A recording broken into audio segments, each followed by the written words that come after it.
Oi gente, tudo bem? Eu sou a Ana Lu e hoje eu vim fazer o fechamento das leituras de fevereiro aqui pro canal. Bom, o primeiro livro que eu terminei no mês foi um livro que já me acompanhou ali nos últimos dias de janeiro e foi A Família Mandible 2029-2047 da Lionel Shriver. Ela é a escritora de Precisamos Falar Sobre o Kevin, que é um livro que eu li há muitos anos antes de ter canal, mas que eu considero, pelo menos, né, como eu falei, eu li há muitos anos, às vezes as coisas não envelhecem tão bem, provavelmente não vou reler pra tirar essa prova, mas tendo, né, lido há alguns anos, eu acho que é um dos livros mais bem escritos que eu já li, assim, eu achei aquele livro fantástico, muito pesado, muito dolorido, mas fantástico, e desde então eu não sei porquê, eu nunca tinha lido mais nada dessa escritora. Ela tem vários outros livros e, enfim, esse daqui foi um lançamento relativamente recente da Intrínseca. Eu não lembro se ele saiu em 2022 ou 2021, mas eu fiquei bastante curiosa porque não só era dessa escritora que eu tinha vontade de conhecer, como era um livro que falava da decadência de uma família. E se tem um trem que eu gosto na literatura, é história de família decadente, então melhor ainda. E aqui nesse livro a gente vai acompanhar então a família Mandible, que é uma família... É uma família rica, mas na verdade os ricos são o patriarca, na verdade, né? O avô, o bisavô, ele tem muito dinheiro e meio que as outras gerações vivem ali naquela iminência de que o velho vai morrer e vai deixar o dinheiro pra eles. Só que aqui a gente passa por uma crise econômica sem precedentes nos Estados Unidos, o dinheiro vira pó e tudo com que essa família contava deixa de existir. E não só isso, né? O país está passando por um momento muito delicado, realmente delicado, e a gente vai acompanhar então o que essa família vai fazer em meio a isso. É um livro muito econômico, assim, aqui a Lionel, ela traz teorias econômicas, tem altas conversas entre os personagens aqui falando sobre economia.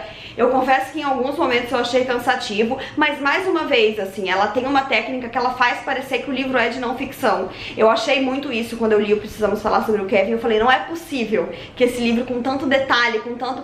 que ele não seja verdade. E aqui, mais uma vez, eu me peguei pensando isso. Então eu acho que esse é um dos pontos altos dela, assim, de escrever um livro com tanta propriedade que chega a parecer que é uma história real.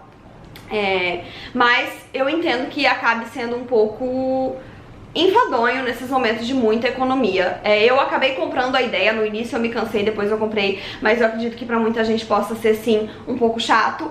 Mas é um livro bastante interessante e ele tem mais aventura do que eu imaginava. Então, essas pessoas elas vão ter que redescobrir uma forma de viver enquanto todo esse caos acontece. Então, de 2029 a 2047, o mundo se transforma, o país deles se transforma.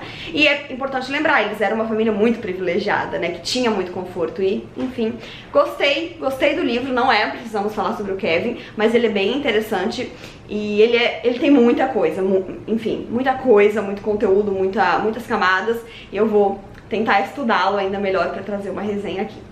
Depois eu li Reino Transcendente, da Yaa Gyasi, outra autora que eu amo muito. Da Yaa eu li, esse é o segundo romance dela, e o que eu li foi o anterior, que é o romance de estreia dela, que se chama O Caminho de Casa, que é um livro que eu amo muito.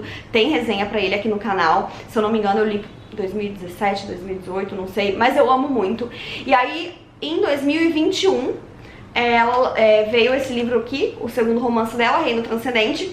Eu ganhei ainda em 2021, mas a vida é uma palhaça, né? O livro tava ali na estante e eu ficava... Não, ainda não tô pronta, ainda não quero, porque eu amo muito essa escritora. E aí, enfim, esse ano peguei pra ler junto com a minha amiga Milena. E é um livro completamente diferente do Caminho de Casa. Ela traz outra proposta, porque no Caminho de Casa a gente acompanha várias gerações. E assim, cada capítulo é uma pessoa da geração. E aí, na hora que ela vem, a gente não tem mais acesso ao anterior. É bem picotadinho. E aqui a gente tem um romance de personagem. A gente vai acompanhar uma mesma personagem que tá passando por várias questões. Aqui ela é da área da ciência. E aí eu já vou comentar também que aqui a Yaa, ela faz uma pegada ali que a gente tem no da Lionel Shriver, que é trazer muitos fatos sobre um assunto que existe, né? Ali no caso era economia, aqui ela vai falar de neurociência e por muitos momentos ela fala sobre conceitos e fala sobre a tese dela, o que ela tá estudando. Então ela tá fazendo uns testes sobre dependência química porque o irmão dela era um dependente químico e ela traz isso muito fortemente pra vida dela, porque ela sente muita falta desse irmão, de quem ele era, assim, a dependência.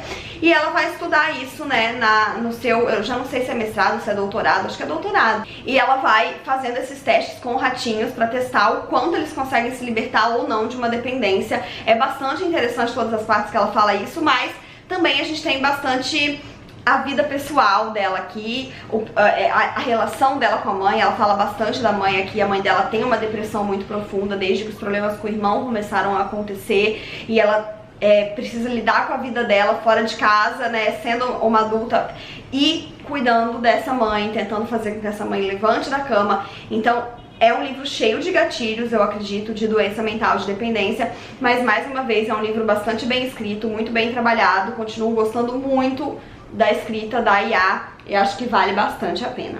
Aí depois eu precisava de um troço leve e eu finalmente li mais um livro da Taylor Jenkins Reid. Eu acho que esse livro tá cheio de autoras que eu gosto muito, mas que eu só tinha lido um livro, né? Li Daisy Jones and the Six, finalmente. É a minha amiga Tari, é quase que uma embaixadora desse livro na minha vida, porque ela sempre fala dele muito empolgada. Tenho outras amigas que leram também. E da autora eu já li Evelyn Hugo e eu amei. E eu ficava enrolando pra comprar o Daisy Jones. Eu ganhei no Natal de uma amiga minha, Ju. E aí eu fiquei namorando ele ali na estante. Quando eu senti que eu precisava de um livro mais leve, foi ele que eu peguei. E assim, eu li em um final de semana. Eu comecei na sexta-noite, terminei no domingo à tarde. Porque ele é muito viciante. A Taylor, ela tem esse poder, né, de te sugar pra dentro das obras dela. Pelo menos nesses 2 livros que eu li aqui em Daisy Jones and the Six. Então a gente vai acompanhar a história de uma banda. A gente já sabe que a banda acabou no auge do sucesso e a gente tem que ler o livro pra saber por quê. Ele tem um formato diferente, é como se as pessoas da banda estivessem dando uma entrevista. Então ele é todo em falas de entrevista mesmo, ele não tem diálogo, ele não tem texto corrido. É como se ela juntasse ali várias entrevistas que cada um dos personagens está dando isoladamente. A princípio eu achei um pouco esquisito. Quando eu comecei, quando vem o texto corrido? Aí depois eu folhei e vi que não tinha, que era isso mesmo.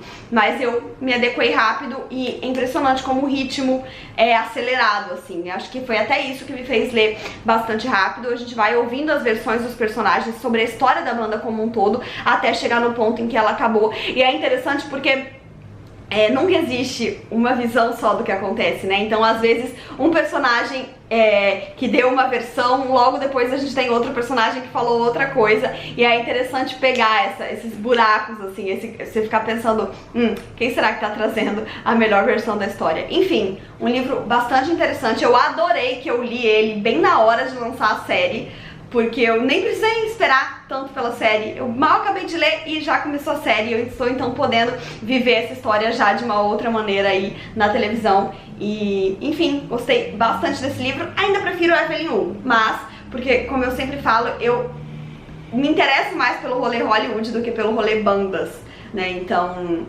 enfim, mas gostei demais, recomendo muito, principalmente pra quem estiver querendo uma leitura mais levinha aí no meio desse monte de coisa pesada que a gente costuma ler. Depois eu peguei um clássico, que é A Casa da Alegria, da Edith Wharton. É uma autora que eu também não conhecia. Eu comecei a ouvir falar dela a partir da Tari brilhando muito nesse vídeo, que leu Ethan Frome, da autora, e gostou muito. Eu conheci A Casa da Alegria numa livraria mesmo, eu tava ali folheando livros e ele apareceu na minha frente. E aí, eu acho que o blurb comparava ele com o Grande Gatsby, porque também se passa em Nova York, né, e fala sobre a alta sociedade de Nova York. Fiquei bastante curiosa pra ler, descobri que eu já tinha ele em casa, porque eu ganhei de presente do Gabriel um box, né, de clássicos da Tag Livros, que se eu não me engano chama Volta ao Mundo em Clássicos, né, são clássicos dos diferentes continentes. E aí não é que A Casa da Alegria tava dentro desse box, por isso que é uma edição diferente, né, essa edição não tem como comprar avulso, ela é em capa dura, tem fitinha, tem o corte verde e tal, mas esse livro é possível encontrar ele em outras edições, em livrarias e tal, pra quem não tiver o box. Eu gostei bastante de conhecer a Edith Wharton, eu achei ela muito ácida pra escrever, muito corajosa também.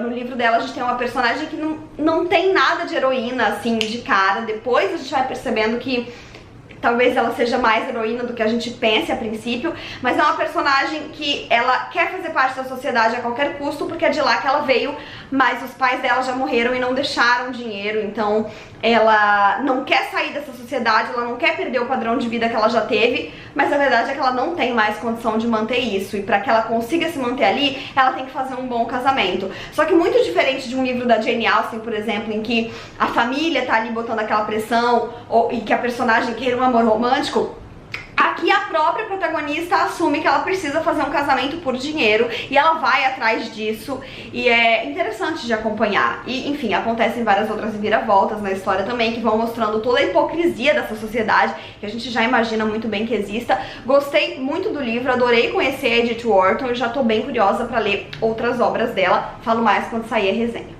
E por último, outro livro que eu li a jato foi Um Homem Chamado Ove. Eu vou dizer pra vocês que eu saí do cinema e comprei esse livro, porque eu fui assistir O Pior Vizinho do Mundo, né, que foi o nome que o filme foi traduzido aqui no Brasil. Em inglês, o nome do filme é Um Homem Chamado Otto, porque essa história aqui é de um escritor sueco, e ele se passa na Suécia, o personagem tem um nome sueco, mas o Tom Hanks produziu o filme e ele trouxe para os Estados Unidos a história. Então o nome do personagem é Otto e a história se passa toda nos Estados Unidos. Eu amei o filme, eu fui destruída pelo filme, eu acho que é o segundo filme que eu mais choro em toda a minha vida, e eu não sou uma pessoa que costuma chorar em filme. Eu fiquei roxa de chorar, mas não é aquele filme que apela, que tipo fica fazendo você chorar na força da insistência. Ele é um filme lindo, e você ri, você chora. Ele me suscitou tantas emoções, e o Tom Hanks tá incrível no filme.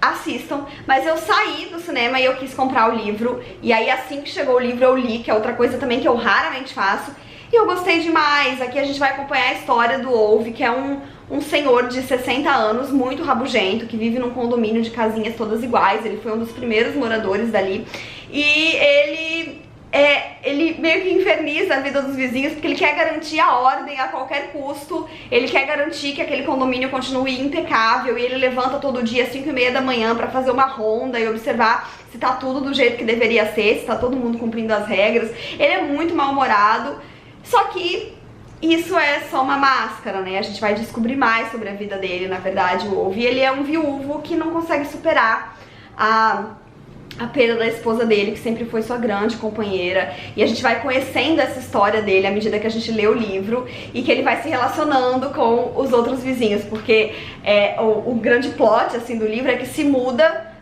pra esse condomínio uma vizinha estrangeira. No filme ela é mexicana, no livro ela é iraniana. E ela, tipo, meio que não tem, assim, muitos escrúpulos pra se meter na vida do Ove, sabe? Ela entra, assim, com o pé na porta da vida dele, começa a forçar ali uma relação, e aos poucos ela vai mudando a vida dele, vai fazendo ele se abrir de novo pro mundo. Gente, é um livro lindo, é uma história linda. Eu já quero ler tudo do Frederick Backman. Eu tenho uma amiga a Iralinha, que esse é um dos livros favoritos da vida dela, e eu fui perguntar se ela já tinha lido outros. Ela já leu vários outros e ela gosta de todos. Então eu achei que ele tem muita sensibilidade pra escrever, pra falar sobre sentimentos, né? E eu tô muito curiosa pra ler outras obras dele. Falo mais quando sair a resenha. Então é isso, gente. Essas foram as 5 leituras do mês de fevereiro. Foi um mês produtivo e de muita qualidade de leituras, assim. Eu gostei de todos os 5 livros que eu li. Eles são totalmente diferentes entre si. Foi um mês bem variado, mas muito, muito positivo. As resenhas vão saindo ali ao longo dos próximos vídeos. Me contem aqui embaixo se vocês já leram algum desses livros, que eu vou adorar saber. Não se esqueçam de se inscrever no canal se ainda não forem inscritos, e deixarem um joinha se curtiram, porque isso ajuda muito o canal a crescer. Um beijo e até a próxima. Tchau!